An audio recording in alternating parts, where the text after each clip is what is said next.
So welcome. My name is Sarah Metcalfe. I'm a Deputy Director for the Climate and Environment Funds in the UK Foreign Commonwealth and Development Office.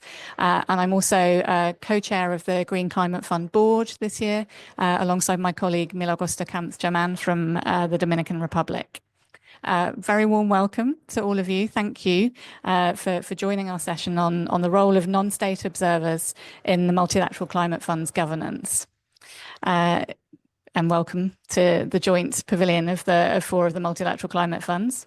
This is a really important discussion. Our aim here today is to focus on enhancing observer collaboration and influence at the Multilateral Climate Funds in order to enhance transparency, accountability, sustainability, and ultimately impact.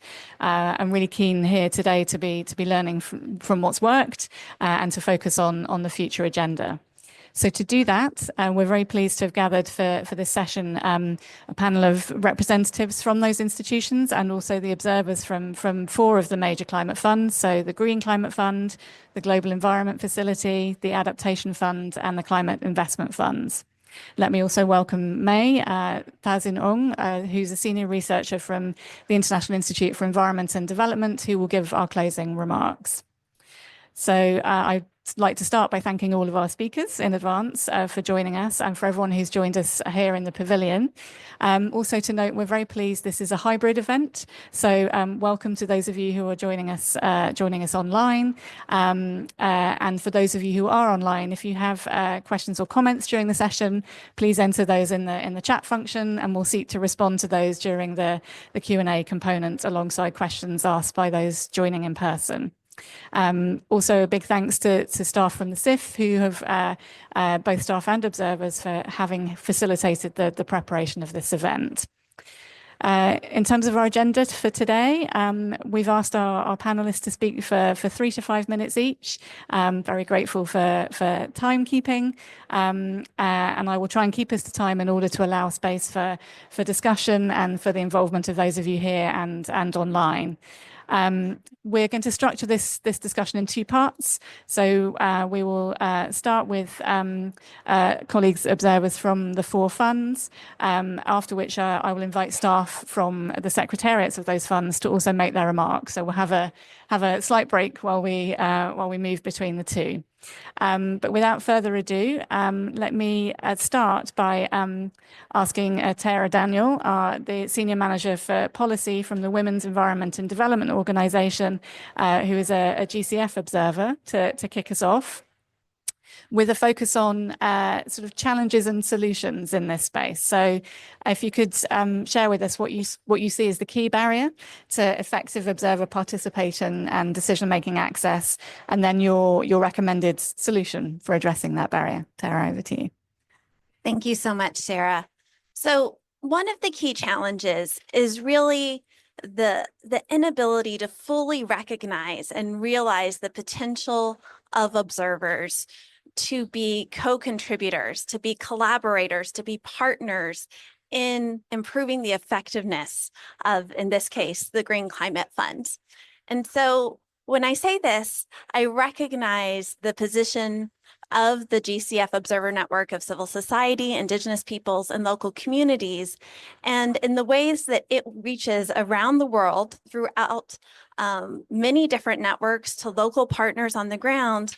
We recognize the ways in which secretariat staff and board members can truly learn from and value the perspectives and the experiences that should be incorporated in the project cycles entirely. And often this function is instead seen as an observer function of just hearing from us in a boardroom. But there's so much more potential. And so I think there's really that challenge of that shift that needs to happen, and recognizing the ways in which civil society, indigenous peoples, and local communities truly want to be involved. And So to talk a little bit more about our solutions, I first want to say something about this network. So I'm one of the active observers. My colleague Kairos sends his well wishes. He's about 100 feet that way at the Philippines Pavilion right now. And we work as part of an active observer team, two of whom are also within the audience today, coordinating across civil society, Indigenous peoples, and local communities, including many observers that are accredited to the GCF, but also many organizations and grassroots groups that are not accredited, that haven't been able to do that sort of bureaucratic barrier, but we're still drawing from their experiences and their expertise in the ways that we work. And we made a decision long ago as this network to work in solidarity. So in the boardroom, whether it's myself or my colleague Kairos delivering an intervention, we're delivering that on behalf of a joint network that works across developing and developed country lines, really working in solidarity and elevating the voices of those at the front lines.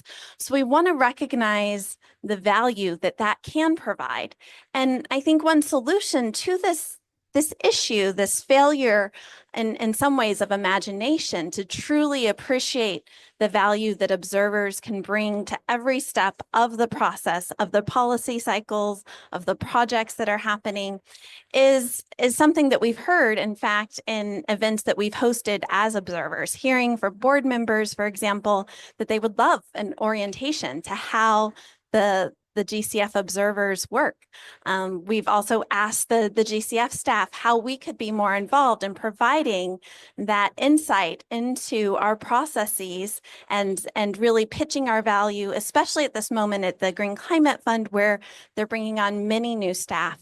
And so I think that there's some very practical solutions that can be implemented as we're looking at overall a mindset change, a real narrative change in the ways that our voices are heard and valued and recognized as, again, true partners, because we want what is best for these funds and truly delivering climate finance to those that need it. Great, thank you, Tara. And yeah, I think some food for thought there about the stages of involvement. So that sense of not just at the end of a policy development cycle or a project cycle, and some very practical ideas there about engagement.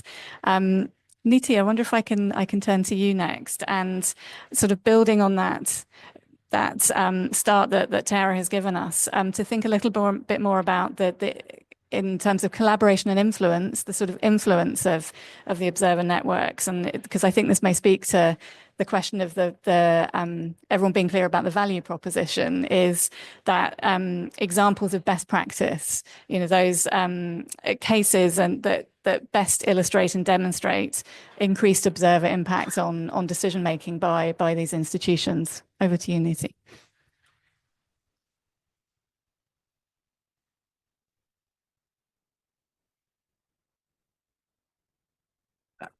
In a way, what I'm going to say will almost be identical to what Tara has to say. I mean, where the observers are concerned in the climate investment funds, they are basically, I think one thing which is different in the climate investment funds is the observers represent civil society, indigenous peoples, and the private sector as well. So it's quite broad. Mm-hmm.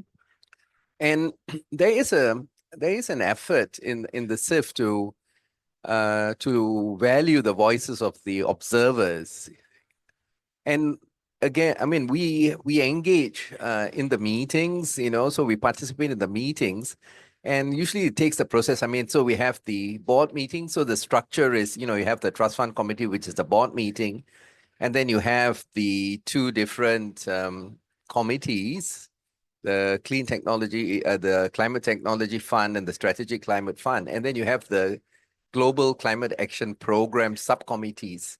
So we are all, the observers are represented across those three subcommittees. And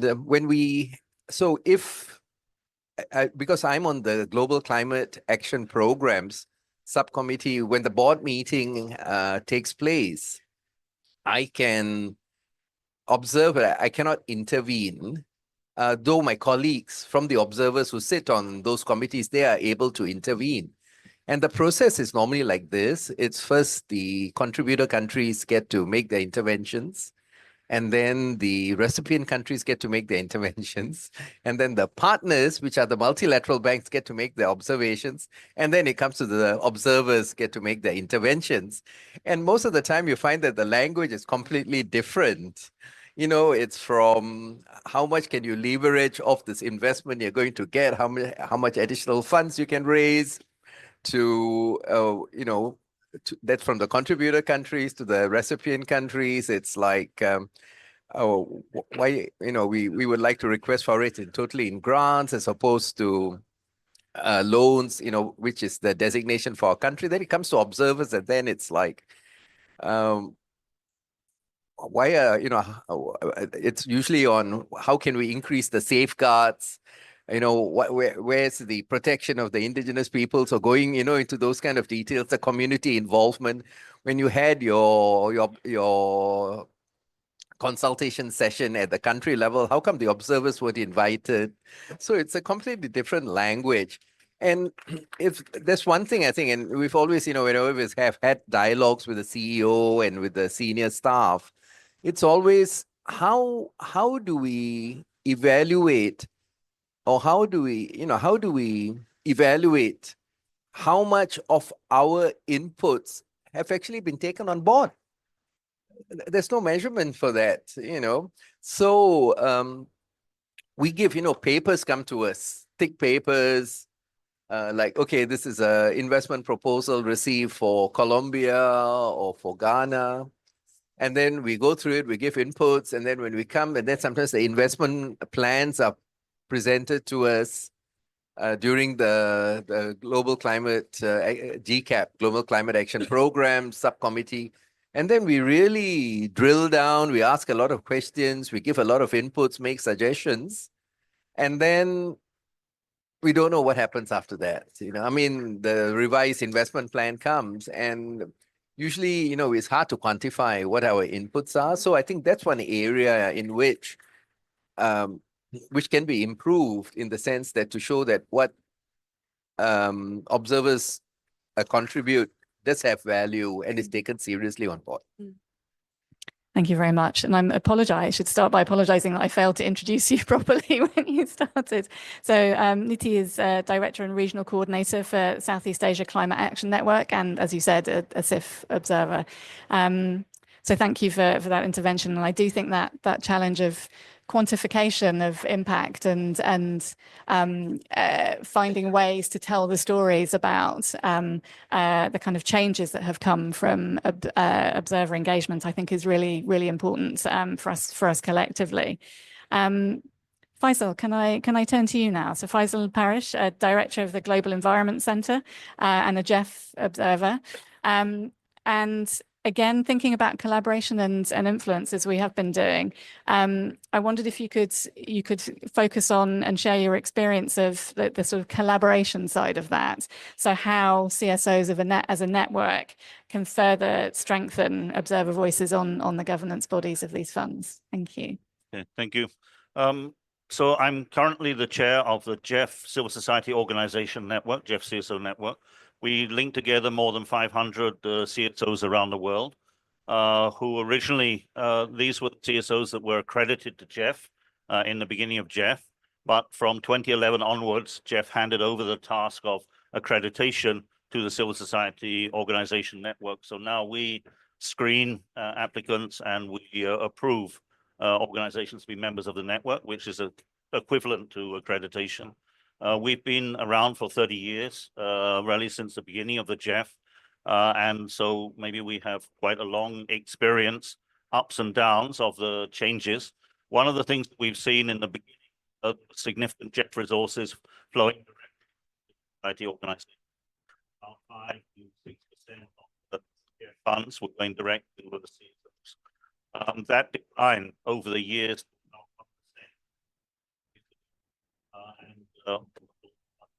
Given to government-related entities that did not share or engage effectively with civil society organizations. The current CEO of the GEF Okay. Yeah. No. Okay. Sorry about that. The current CEO of the GEF has, one can say, agreed with the network and said we need to have a greater engagement, a greater proportion of the funds to go directly to civil society. And he has set a target of up to 10% of GEF resources to go directly to civil society, indigenous people, and local communities. And we're definitely working along with that. In terms of our ability to contribute, we have advantages due to recent policy changes. Originally, I think, like the CIF, we were allowed to speak on all agenda items, but we had to speak last. Now that rule was changed in 2016, 2017, that we could intervene at any stage. So often we can speak first. And in the last few council meetings, we've really seen a good interaction between the civil society input and council contribution, with sometimes the council members just echoing or highlighting things highlighted in the CSO statement. So I think that gives us a more greater engagement in the process. And I think there is more recognition in the GEF of the importance of communities, society engagement. In fact, the GEF International Independent Evaluation Office in the study said that those GEF projects which had effective engagement of civil society, indigenous people, and local community generated better results and were more sustainable than those that did not. And so that is one of the reasons that we see we don't want to lobby just for some 10% of resources to go to civil society. We want to see civil society engaged in 100% of GEF's activities.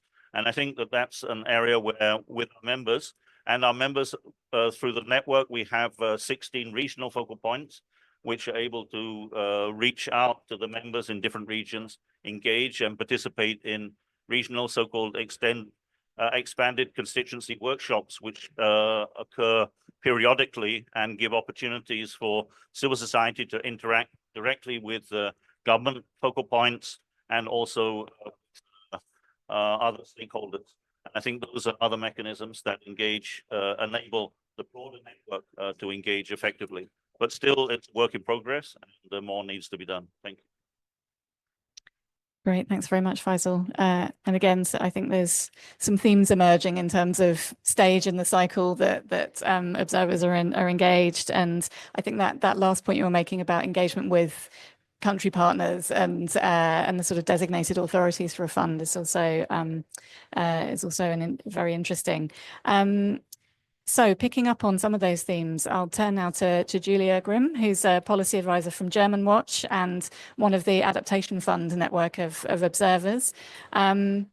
And thinking about the issue of sort of lateral exchanges between CSO observers and how this can enhance the sort of visibility of observers. I wonder if you can reflect on your experience of this as an Adaptation Fund observer, how you've shared experiences with others, a little bit like what is happening today, and your reflections on what future collaboration with other observer networks would be beneficial. Thank you. Yes, thank you. Yeah, so for my intervention, I wanted to focus on a few things.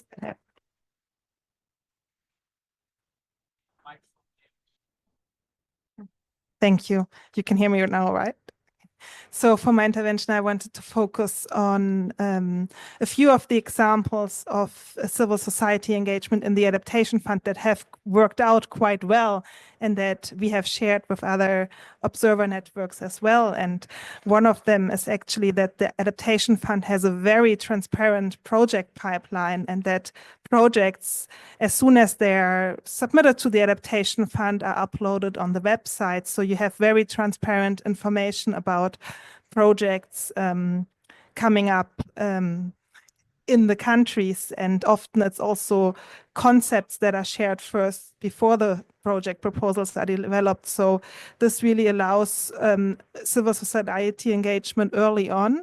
And then the Adaptation Fund has actually the opportunity, after the proposals have been submitted, that stakeholders generally and also civil society can provide feedback on those proposals. early on, which are then also included in the reviews by the Secretariat, and then can and also considered in the discussions at the board meetings. So what we heard a lot from the GCF civil society observers is that it's very hard for them to engage on their project proposals because only very late those are shared and so on, and only at the board meeting they can make an intervention. So I think that was an example we have shared with them, in which they also use in promoting their own engagement at the GCF. So that was one thing. And the other thing is that the Adaptation Fund very early on introduced during its board meetings an agenda item which is called Dialogue with Civil Society. So during this dialogue, usually civil society hosts this dialogue and organizes the agenda and provides inputs to the Adaptation Fund board. It can be on items discussed at the board meetings, but we have also provided inputs on progress of projects in the countries, on things we see at country level that are going well, that are not so going well, and then also linking that to what can the board do about it, and then entered into an active dialogue with the Adaptation Fund board, which has been appreciated by the board also very much and considered very helpful. So I think those are two things, and that's also what we have shared with other funds, and I think that's also something that is now discussed in the fund for responding to loss and damage. So you can see that those good examples, kind of also are taken up at other climate funds. And then we have also looked at what can we learn from good best practices and other climate funds. And one example was that all of the climate funds we heard here have actually active civil society observers. So we have pushed that as civil society quite a lot in the Adaptation Fund. And finally this year, we got the decision that the Adaptation Fund introduced active civil society observers.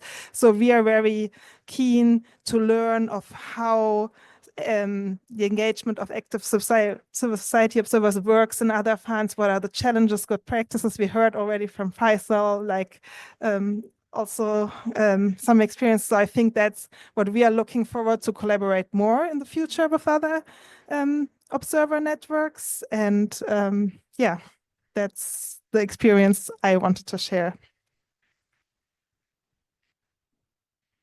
It's still on. Thank you so much, Julia. I think, again, some really clear examples there of the sort of cross-fertilization between networks and the impact that can have. Everybody's been very disciplined about your time.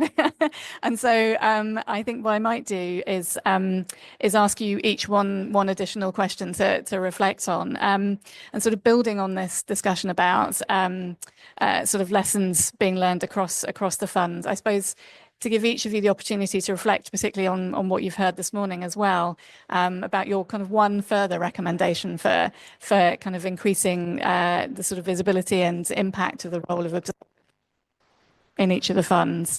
So Tara, can I come back to you first? I think I'm going to need to pass you the mic.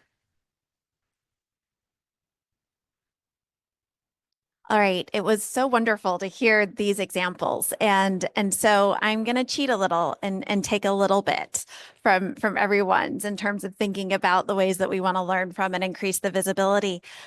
Being able to speak at any point during the board meeting, which is, again, at the discretion of the co-chairs, is something that can very much increase the visibility of the observers.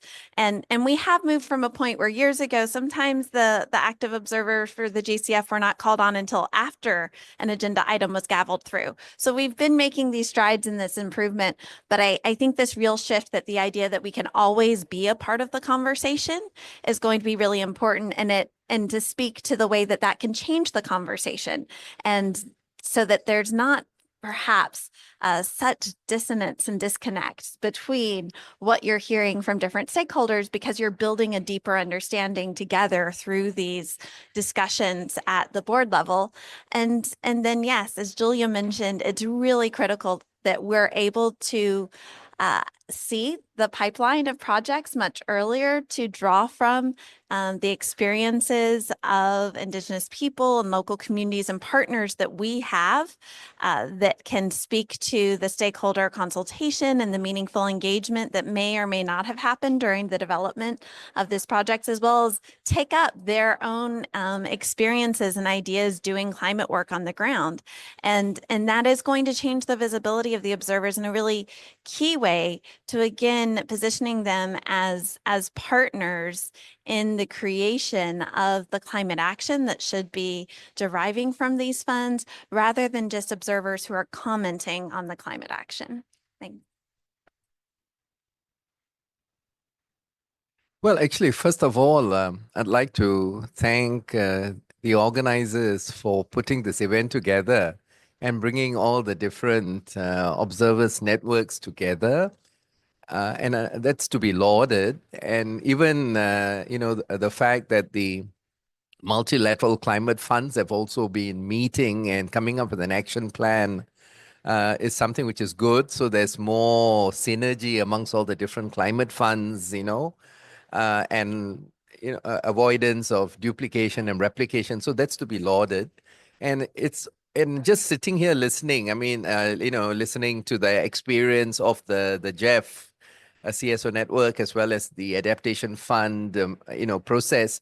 Already there's so many ideas which we can, bring up to the CIF. One is the ability to intervene at any point. Generally, also sometimes we do intervene in between, and the co-chair does call us, and also the fact that the proposals are put in the pipeline very early.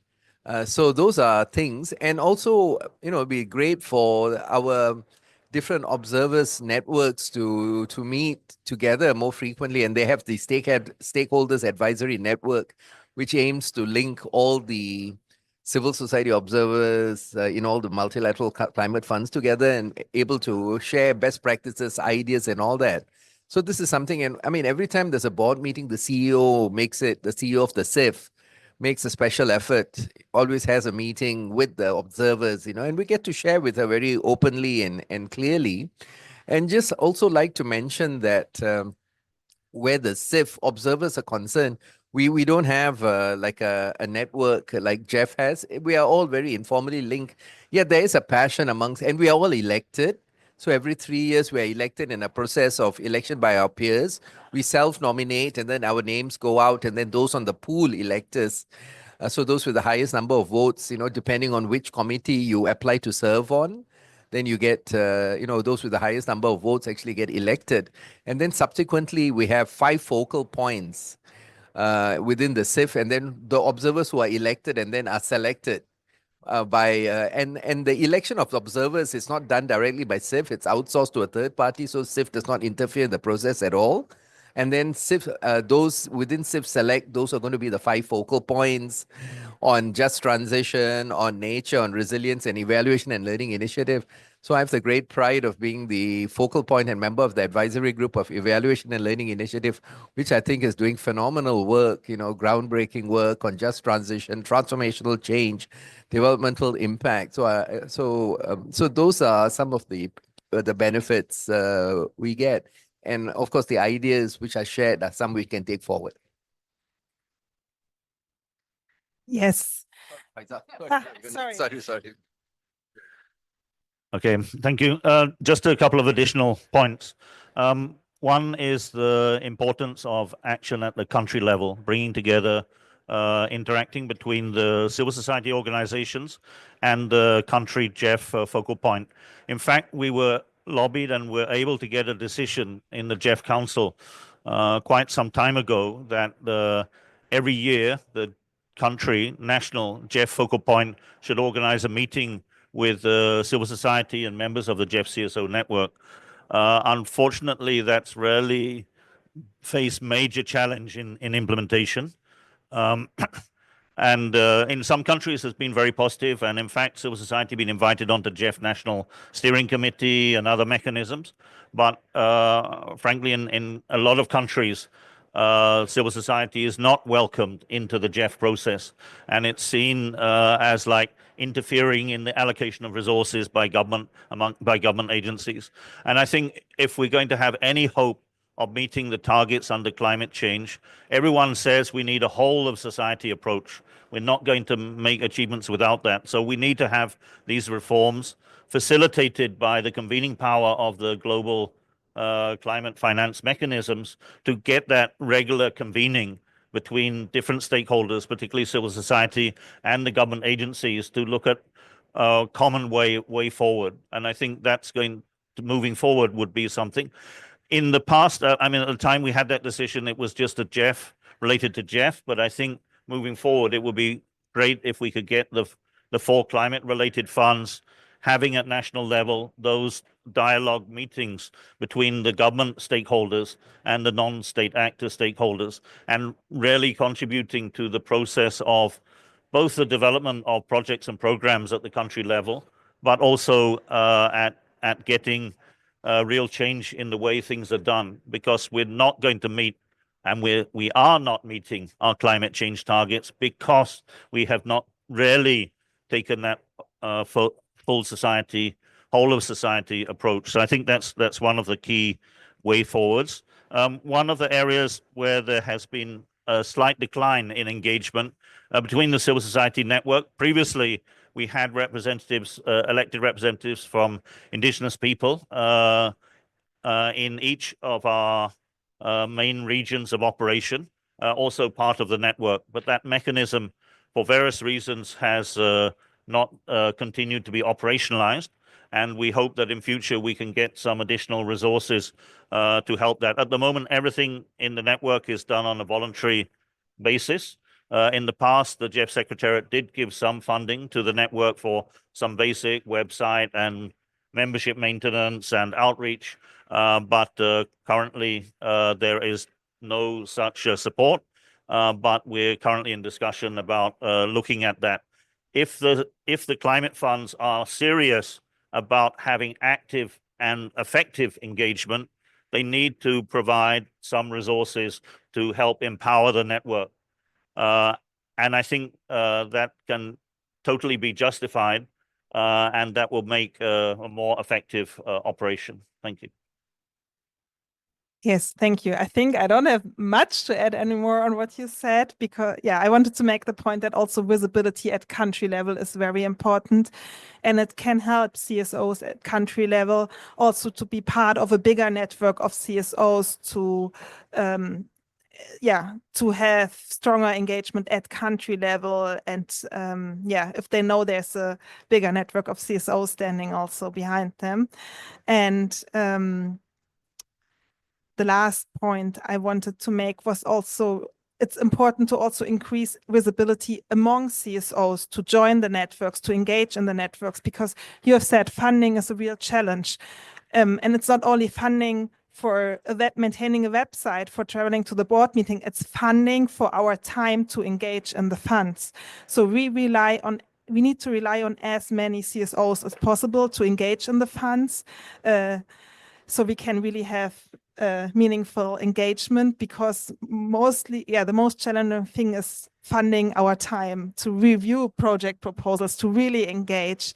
And I wanted to also just name one example that, for example, the Adaptation Fund on Tuesday provided us the space and gave us one of their meeting slots to also, together with civil society, have an exchange to see how we get more people on board, how we strengthen our engagement. And I think that was also very useful to increase our visibility among other CSOs that are here at COP but haven't engaged that much yet. So that was very helpful as well, I think, and a good example.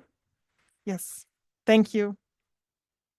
Thank you very much for those clear points and some very sort of practical focus.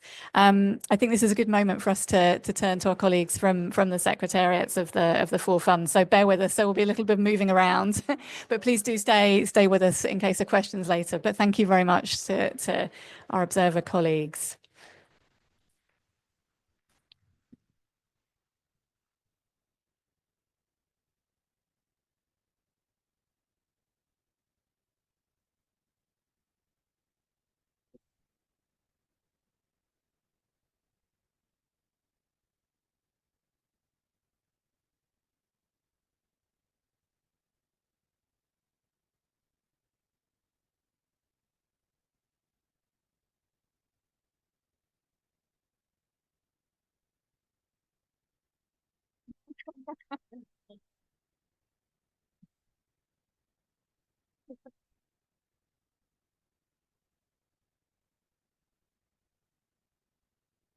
Okay. All right. I might move along again. Yeah. Okay, it's a bit easier. You can actually see without leaning. Right. Good morning. Welcome to the four of you. I will sort of introduce you sort of each in turn, but as I call on you to speak. Colleagues from the secretariats of the four funds, when I turn to you for your kind of comments and reflections, I will ask that you focus on a couple of things. The work that has been done by your secretariats to strengthen transparency and accountability, and in particular, the role of observers in the decision-making spaces at your particular funds. And then secondly, as we've been reflecting on already, the sort of areas and opportunities for strengthening engagement with observers, both in the boardrooms and beyond. So I'm going to turn first to Chizuru to get us started. And so Chizuru Aoki, who is manager of Conventions and Funds Division at the CIF Secretariat. So Chizuru, can I come to you first? I think I need to pass this along. I'm going to time myself. I got to be accountable here too. So good morning, and thank you so much for the CIF colleagues, especially Dora for organizing this interesting exchange. My boss is standing over there talking to people, so I need to be very careful as to what I'm going to say. I think it's fair to say that the role of the civil society as well as the non-state actors have really evolved over time, and Faisal did a nice job of summarizing policy-wise as well as engagement-wise on what the CIF has done. And the only thing I would add to that evolution is that, and something that I think the Adaptation Fund Observer also mentioned, in addition to creating the space for interventions to be made by any of the observers, one thing we have done is also have the day before the council, civil society basically exchange on key topics. And that's open to civil society network members, other stakeholders, but also to the council members. So it's an opportunity to really engage and have a meaningful dialogue on issues of relevance. And that could also cascade into the discourse we have in the council meetings. I'm not going to talk about policy. I'm not going to talk about standards because I think we're all aware those have been set up. What I want to say a few words is, in a way, a little bit more on the evolution, on the recognition, as well as the need to really have meaningful engagement at the boardroom level, but also in the process for the countries to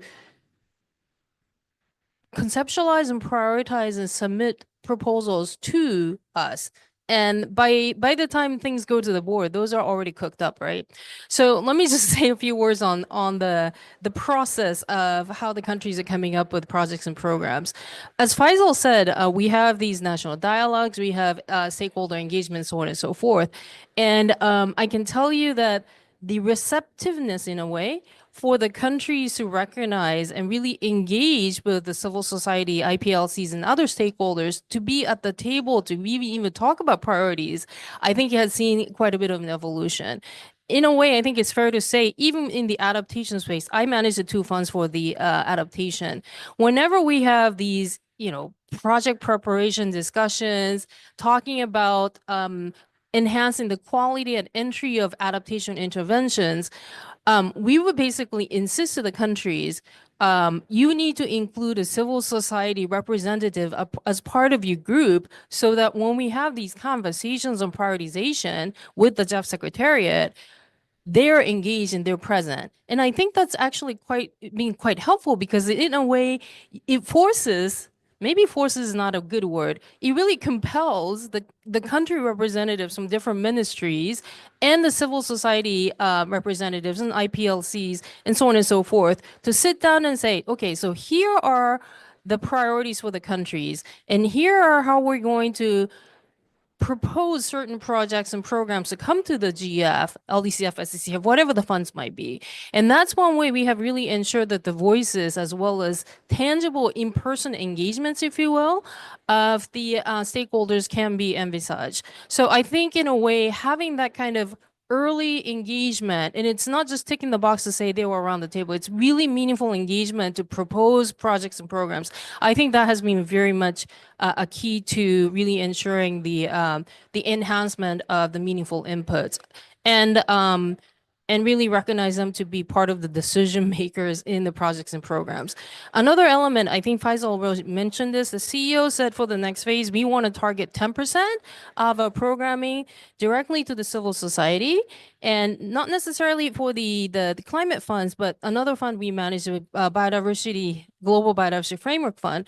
We said 20% of the funding will go to the IPLCs. So having that kind of a numerical target, I don't know if it's feasible across the funds. I think in a way it also compels the process to really engage the stakeholders and go towards that kind of much more realistic and reflective project design with the engagement of the stakeholders, and in this case, civil society.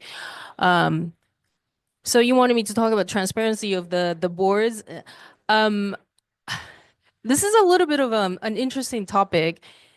Because to be honest, I think in the climate sphere, the recognition as well as the importance of stakeholders, in particular IPLCs, youth and women, I have to say is not at the same level as in the biodiversity sphere.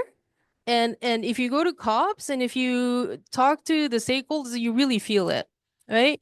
And so let me just give you an example of the GBFF, Global Biodiversity Framework Fund. We recognized that we needed to have a broader range of stakeholders, observers. So we ended up adding women, youth, IPLCs, philanthropic organizations, as well as private sectors as separate observers, 2 per observer group, and they all attend the council meetings. And we also hold, prior to the council, briefing sessions to ensure they're up to date on what is being put on the table at the council discussions, and to also solicit meaningful engagement as well as comments from them. It's an evolution, but I do think at the end of the day, when we are talking about more of a convergence of global environmental discussions, perhaps that's an area I think we might see a little bit more of a movement in the climate funds governance arena. So I'll stop right there. Happy to answer any questions. Thank you.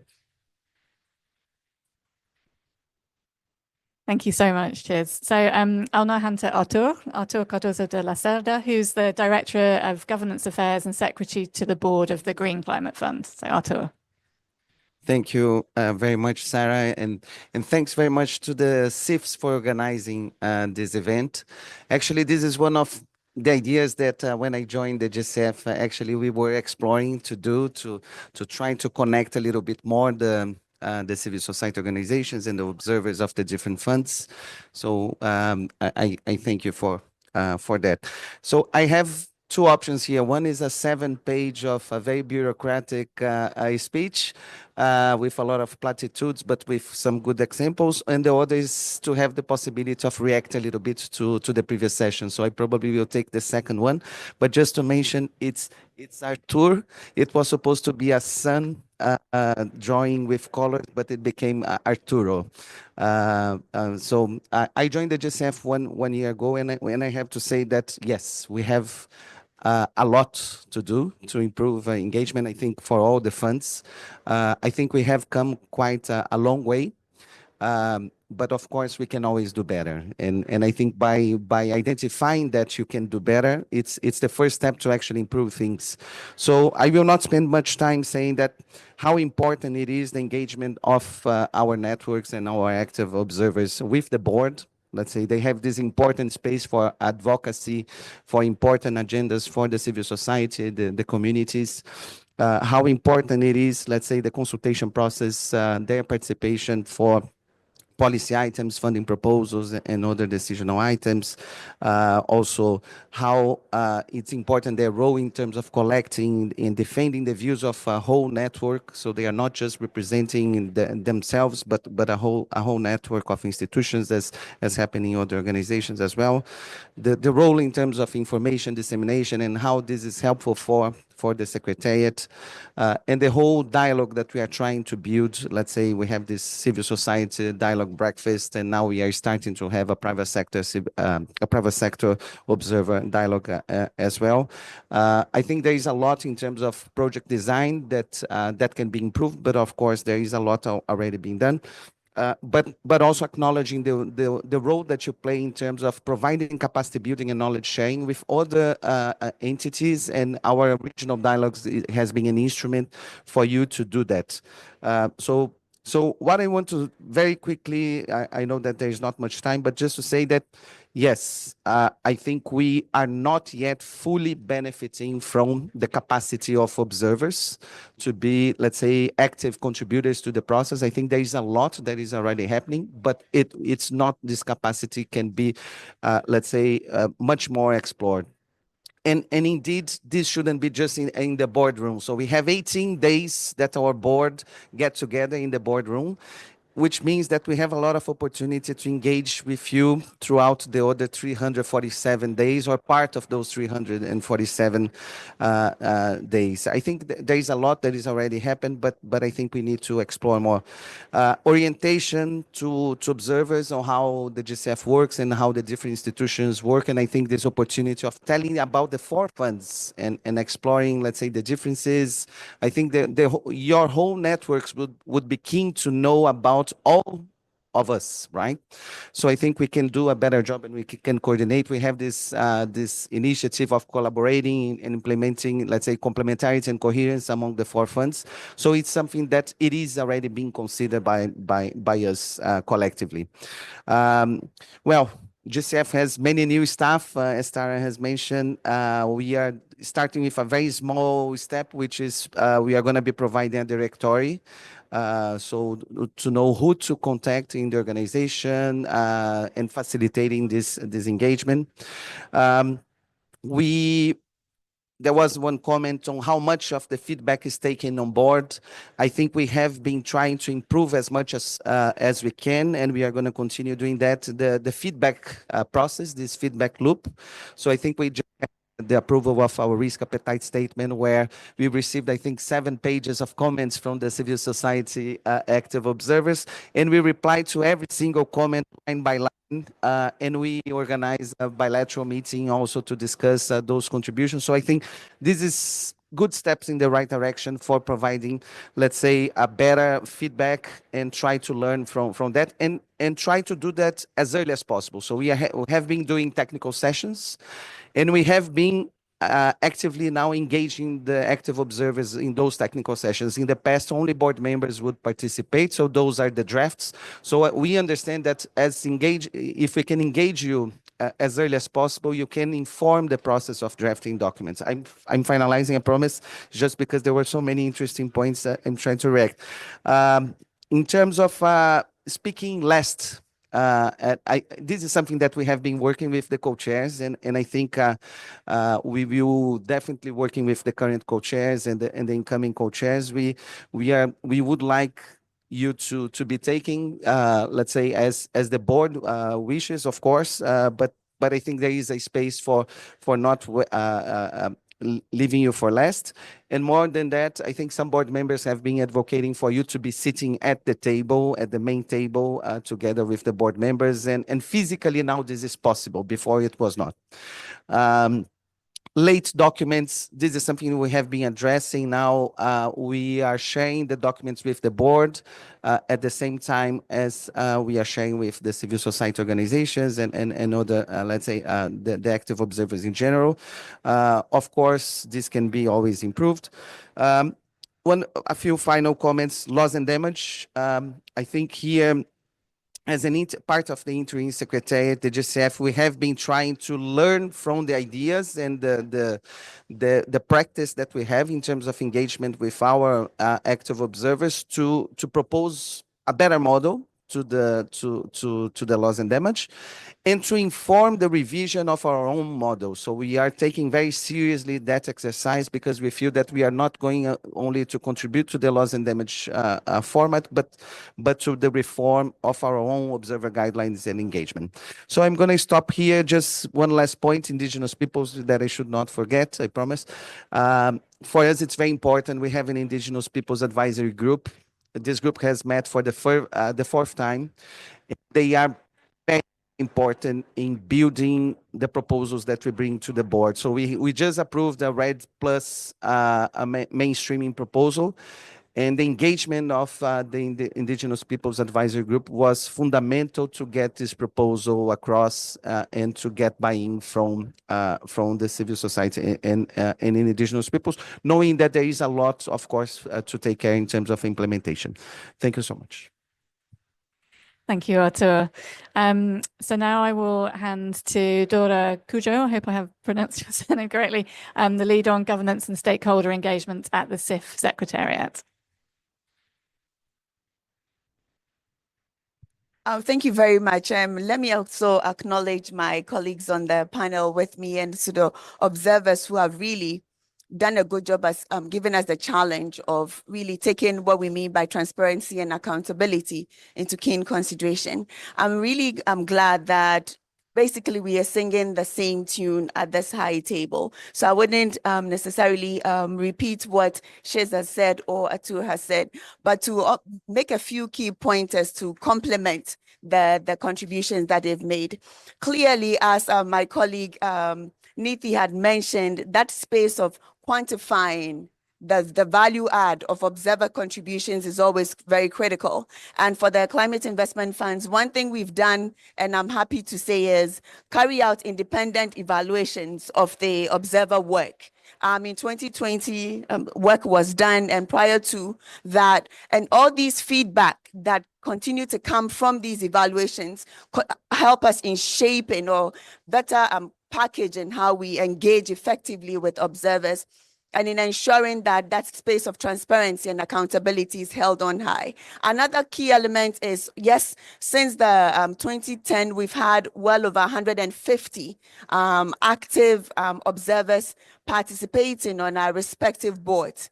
And these observers are coming from well over 50 countries. So for us, that gives a space for continued knowledge exchange and sharing by bringing these observers on board. But it's also important to note that as part of their delivery, we carry out surveys like at least once a year. Over the 3 years that observers serve, we carry out surveys with them, challenging the observers to tell us how they feel that their contributions to the trust fund committee meetings or to our boards are being taken up, where they see areas for capacity enhancement, and what they see themselves as better challenging their own delivery, because they owe it not just to the CIF Secretariat, but to their respective constituencies to be a conduit for sharing what they're learning from our board to their members. So it's important for us to hear independently from the observers how they are faring in these areas. And based on the feedback that our observers give us, we continue to improve. So for example, over the last year, we have developed a new program called Evaluation and Capacity Development. This is a way of targeted resource or targeted capacity to observers in response to a gap that have they identified in terms of how they evaluate proposals, how they independently assess these huge documents that we give them, and how they're able to tease out that policy element to give them the space for meaningful contribution to our board. So that continued feedback from observers is playing a critical role in advising the CIF Secretariat on how we better engage. It's also important to reflect here two more things, is that in addition to the capacity support, we've also worked with our observers, sometimes jointly, in developing studies. One such study is what we call the observer stories. Here, what the consultants did was to interview randomly the observers and to understand from them what they see as their best practices, what they see as their challenges, what they see as their lessons. And they carried these observer stories, not just within the CIF Secretariat, but they had the opportunity to touch base with the GEF as well as with the GCF observers. So that space of collating knowledge, collating experiences, and packaging them in a way that is easily accessible has been one of the tools that the CIF Secretariat has used. And I would also challenge a point here that our observers have a key element. In addition to being called to make active contribution to our board decisions, they have the space of being able to bring on experts. Observers can call for an expert to be brought to the CIF board to speak on particular subject matters where they think a deeper dive will be necessary. So this is one area that our observers, I would say, haven't really used, but that space is always available to ensure that the topics are not too complicated, but they can be demystified in a way that allows them to fully understand and contribute to meaningful conversation. I'd like to end on a quick point here that in terms of enhancing visibility, I think Tara said it and a few of our observers also echoed, but that space of lateral exchange amongst observers is a powerful tool, and it will be more incumbent on you, the observers, to use it and to challenge the Secretariat to help us provide the platform for the observers to be able to cross-learn. I believe for us as the Secretariat, we are doing our own cross-learning here. And again, it would not just necessarily be for the board meetings, but beyond, because we see space for continued complementarity work as well as collaboration, which is be useful for us. And if I may quote you, Faisal, will be useful for us to be able to better deliver on the promise of climate finance, being able to target the niche areas of vulnerability as we are all looking for around the table. So I hope you found this useful, and I appreciate this meaningful engagement across board. Thank you.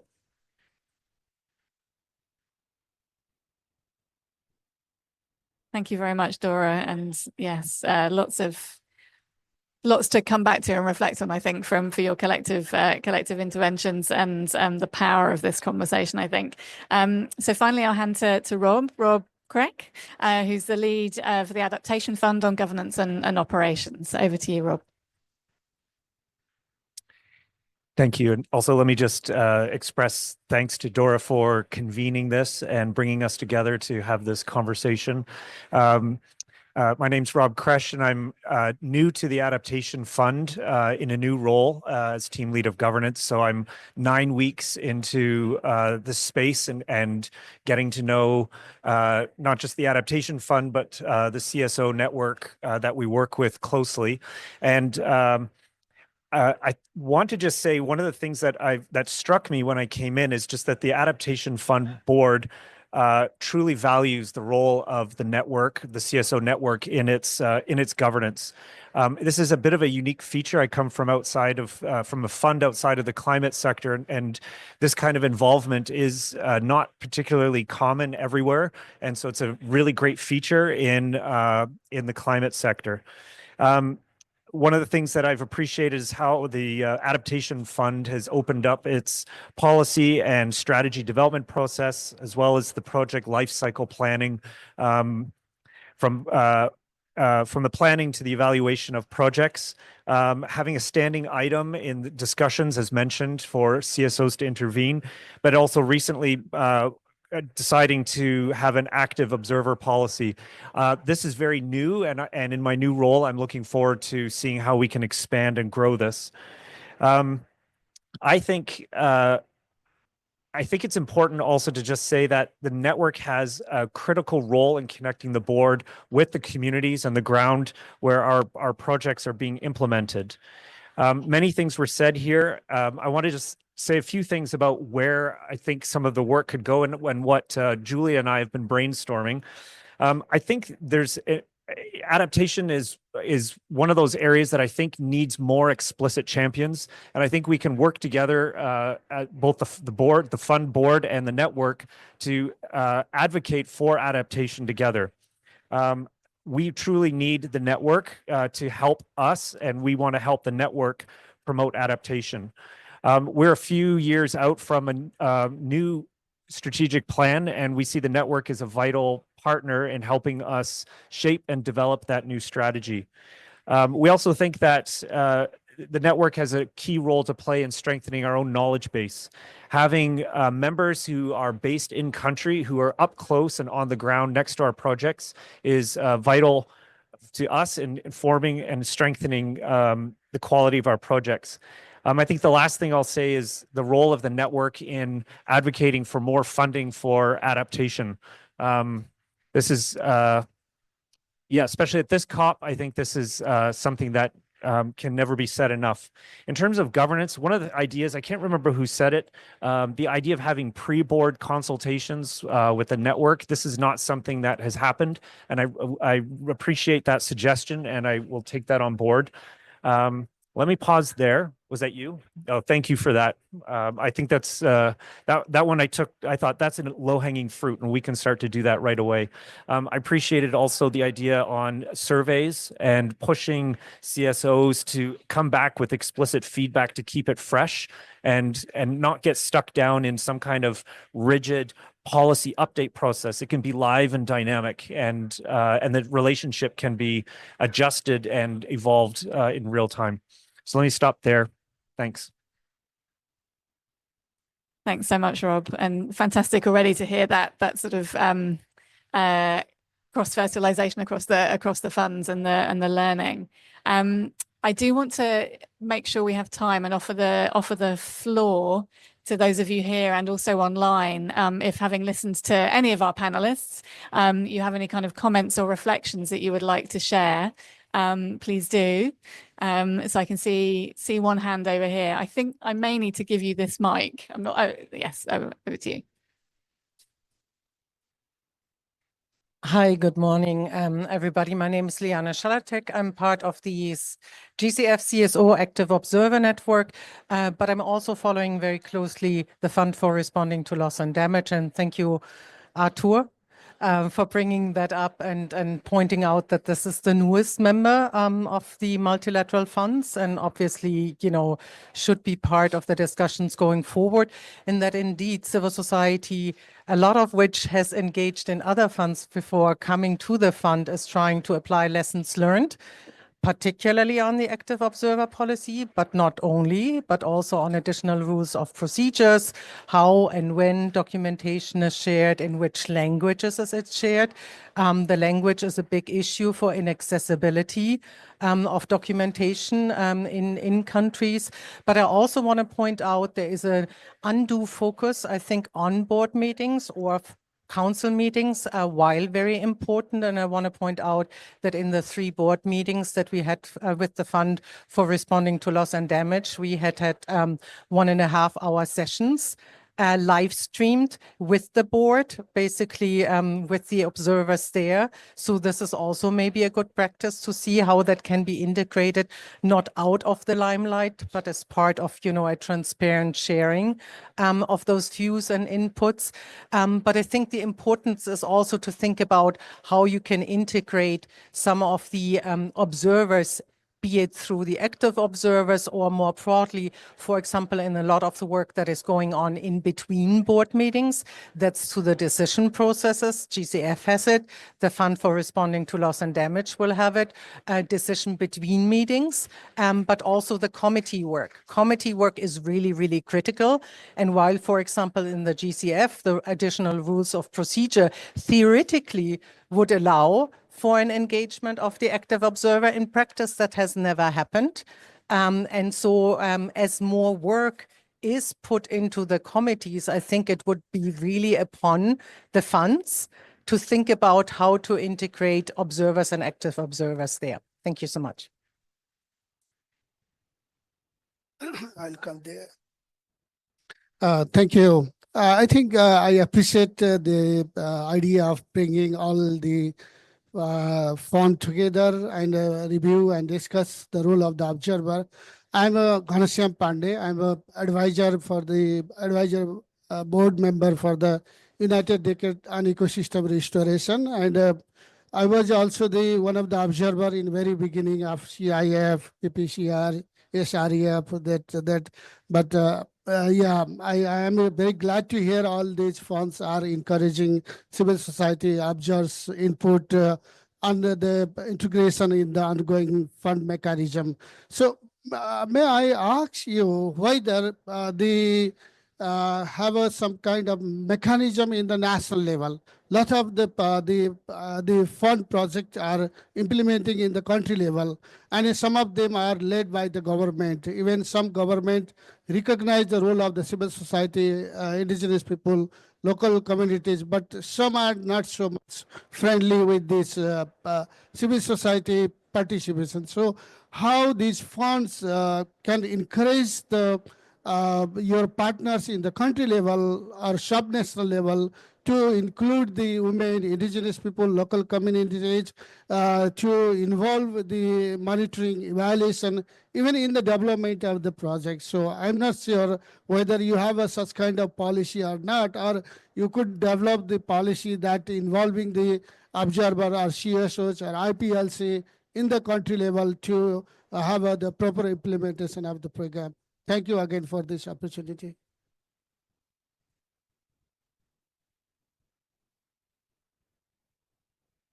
And so I'll ask the panel to respond to those two comments and questions first.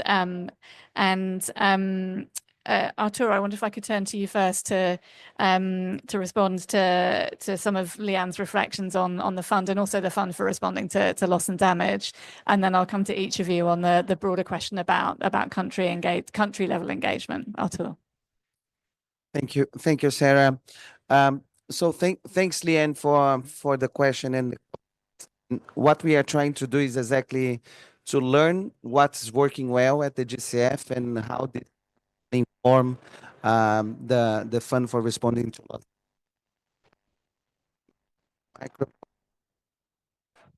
Hello. Okay, so it's the problem is between the chair and the microphone.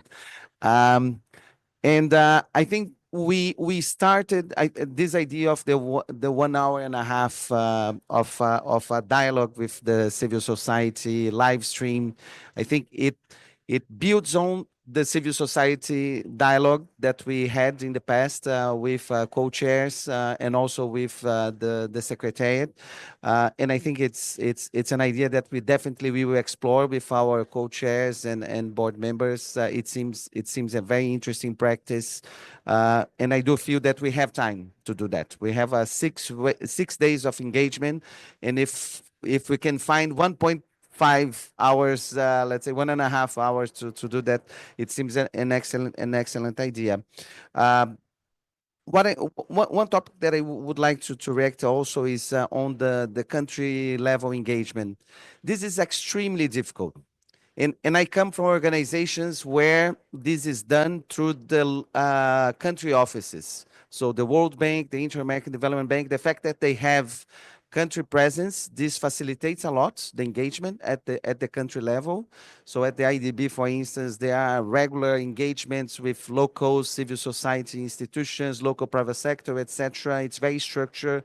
And I think the challenge for us that are funds that are centralized and do not have this physical presence is many times we rely on the regional dialogues. So I think it's one good step where from time to time we can mobilize stakeholders at the regional level, but still we have to be creative at how to engage at the country level. And I only can see that happening from partnering also with the active observers, relying on your networks. I think you have the capillarity to reach to many of those organizations, and we shouldn't try to build a separate network and we are going to be very unsuccessful if we try to do that.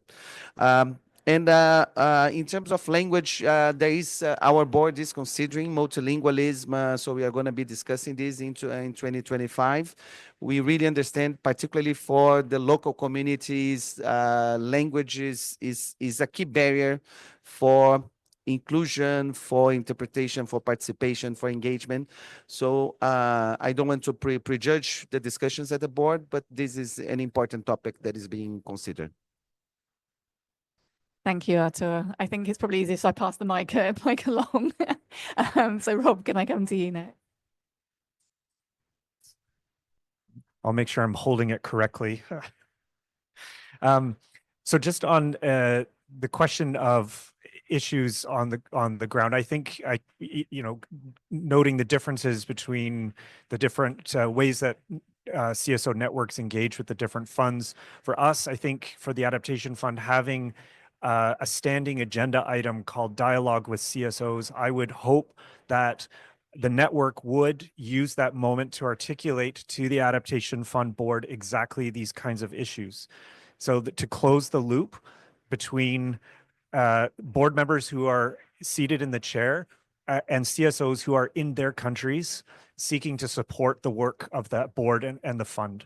And so I appreciate your comment. And I think for us, the way I would respond is that I would like to encourage active feedback through that agenda point in for the board so they can hear this and surface it because it's important. What you're describing, I think, is a key to either success or failure of the network and the value that it can add to each of the funds. Thanks. Do you want me to just keep passing it down? Yeah, thanks. So let me just give you an example where we tried and we were only partially successful. Okay. So, and I can give you 2 examples. So one example is, Faisal knows this, it's called the Inclusive Conservation Initiative. And the intent has been that resources, 80% of the programming resources ought to go directly to the IPLCs, and the decision making should be done by the IPLCs. So decentralize, you know, really entrusting the stakeholders to make the right decisions. And as you know, from where I come from, it's a multilateral fund, but it is basically a fund that works in a country-driven manner. That means every proposal that comes to us has to be endorsed by a national focal point. And I think it's a good policy because it ensures that it's country ownership. So for the Inclusive Conservation Initiative, what we did was try to tweak this a little bit and basically said, instead of getting an endorsement, we will just get what's called a non-objection letter from the national focal points, right? That basically says then the decision on how the resources would be spent, the 80%, would be then delegated to the committee and what have you. Then not all the countries that was initially interested in taking part in an Inclusive Conservation Initiative wanted to go that route. So there is still work to be done, even if the intention is there from the fund's perspective.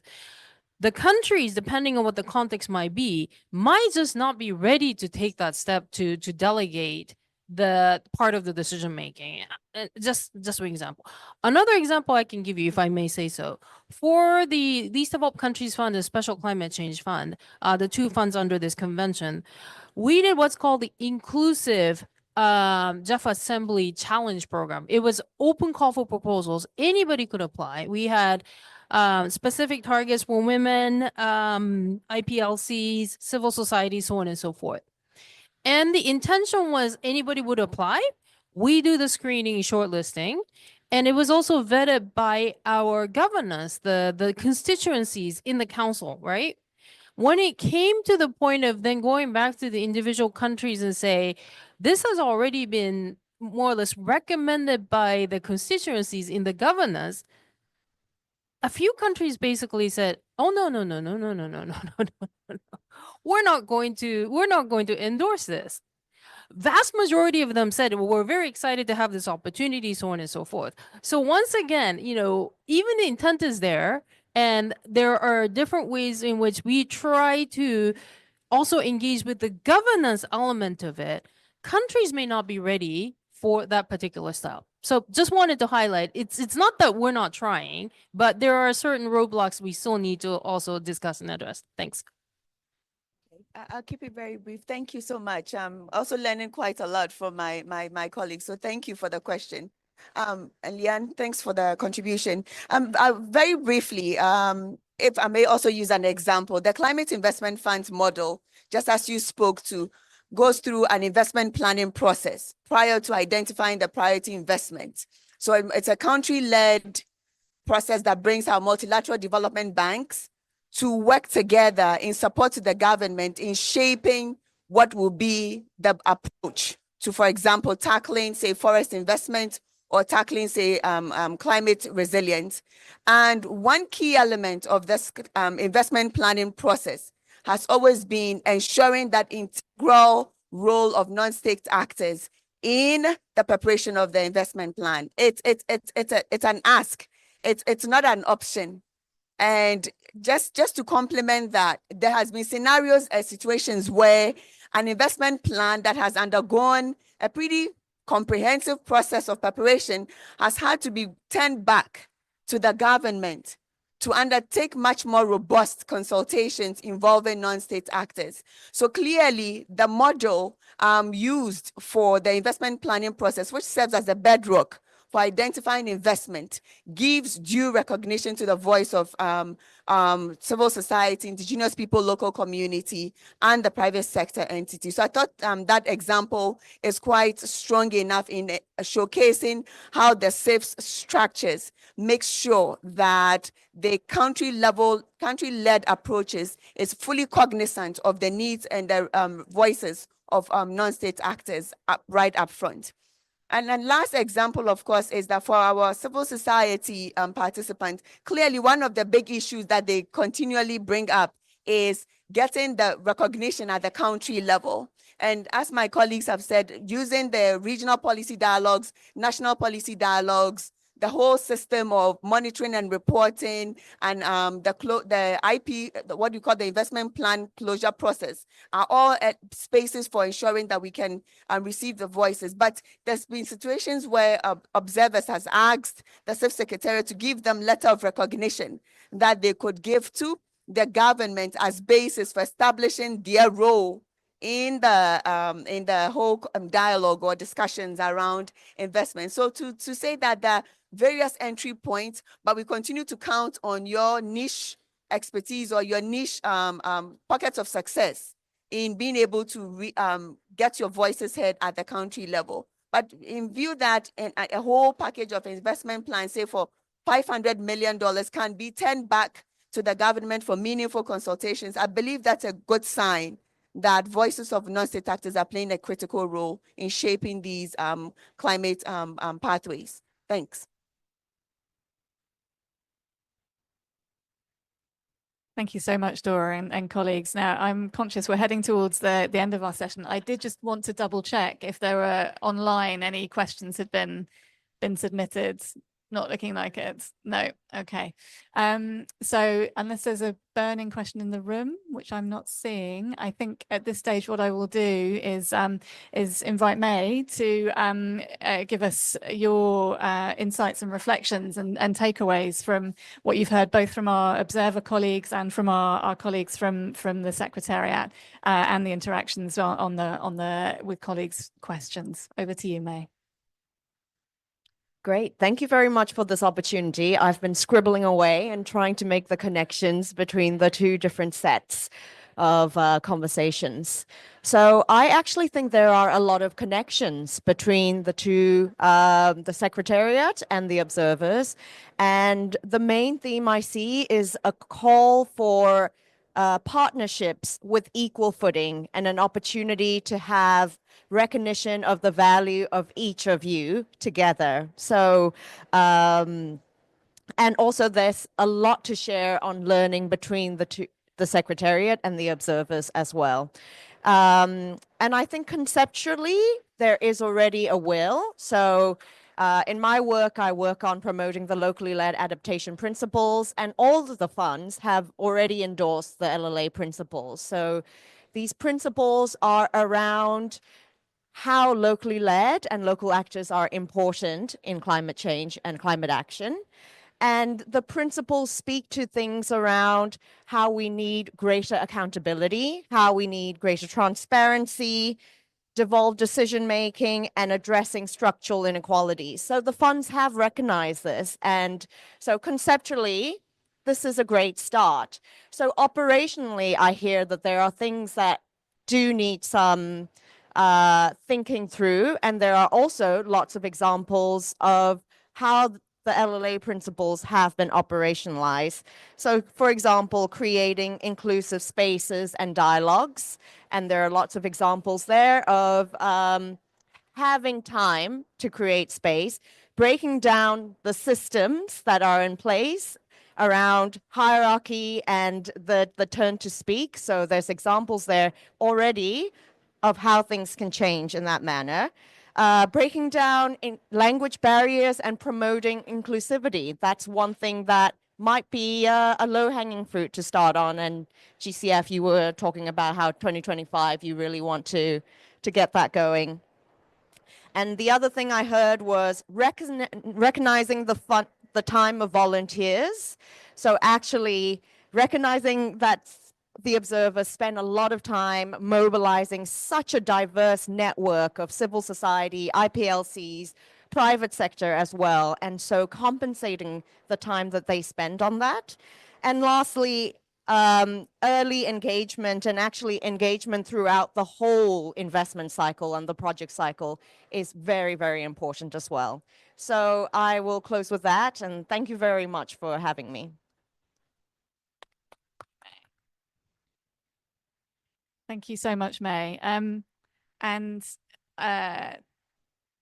Thank you to all of our panelists. I think we've had a really rich discussion. I mean, I suppose I did want to reflect both as a having listened to this discussion and as a board member, as a co-chair at the moment. I've been really struck by the kind of the power of this conversation, I think, and I very much hope that it will continue. I've really enjoyed the focus on kind of practicality and collective learning. And I do think, as May said, I think there are some key themes emerging from this conversation about stage in the project and policy cycle and how that learning across the funds. There's some very practical examples. I think a number of you were talking about how to build and strengthen that. So similarly, the questions around country level engagements, where I can hear some of the challenges, but also the ways of working that are being employed.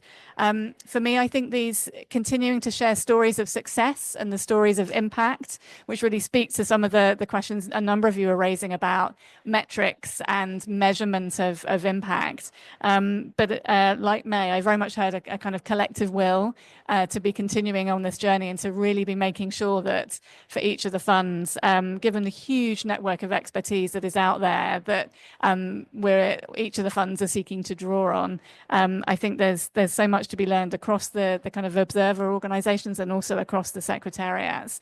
So I think it's a really valuable initiative. And as I can't remember who mentioned it, Dora, it may have been you or Artur, but the collective work across these four funds on complementarity and coherence, this feels to me like a really important part of that. So I very much hope that the conversation continues. And yeah, just parochially as a board member, I've learned a great deal about the practice in some of the other funds. And so I think there's much to learn and continue that cross-fertilization. But it just remains for me to say thank you very much to all of you. Thank you very much to our panelists from the observer organizations for what has been a really fruitful and interesting conversation. Many thanks to May for your reflections. So thank you all for joining, and I hope this continues.